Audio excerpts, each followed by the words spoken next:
காலகட்டத்தில் ஹாலிவுட் படத்தில் மட்டுமே பார்த்துட்டு இருந்த ஸ்போர்ட்ஸ் கார்ஸ் இன்னைக்கு நம்ம தமிழ்நாட்டிலேயே ஓடுதுங்க. அப்படிப்பட்ட ஸ்போர்ட்ஸ் கார்ஸ் வரிசையில் சிறந்து விளங்கக்கூடிய ஒரு காரான லேம்போகினி. இந்த ஸ்போர்ட்ஸ் கார்ஸ் உருவாக்கணும் ஒரு ஆசையே இல்லையாமாங்க. லேம்போகினி ஓனரான ஃபியூச்சோ லேம்போகினி வந்துட்டு 1958 ஃபெராரி GT 250 அப்படிங்கிற காரை வாங்குறாரு. அவர் என்னதான் டிராக்டர் உற்பத்தி பண்ணிட்டு இருந்தாலுமே அவருக்கு ஸ்போர்ட்ஸ் கார்ஸ் மேலே ஒரு ஆர்வம். அந்த ஸ்போர்ட்ஸ் கார்ஸ் வாங்கினதில் வந்து நிறைய டிராபேக் கண்டுபிடிக்கிறாரு. அந்த என்சோ ஃபெராரியை சந்திக்கிற வாய்ப்பு கிடைக்குதுங்க ஃபெராரியோட ஓனரை. அப்போ என்சோ ஃபெராரி சொன்ன அந்த வார்த்தை தாங்க இன்னைக்கு லேம்போகினி இந்த அளவு வளர்ந்து நிற்குதுன்னு கூட சொல்லலாம்.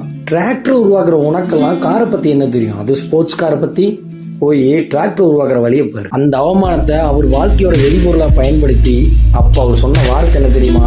ஃபெராரி வச்சிருந்தீங்கன்னா மக்களில் ஒருவனாக இருப்பீங்க, அதுவே லேம்போகினி வச்சிருந்தா அந்த மக்களில் ஒருத்தனாக இருப்பீங்க அப்படிங்கிற ஒரு வார்த்தை தான்.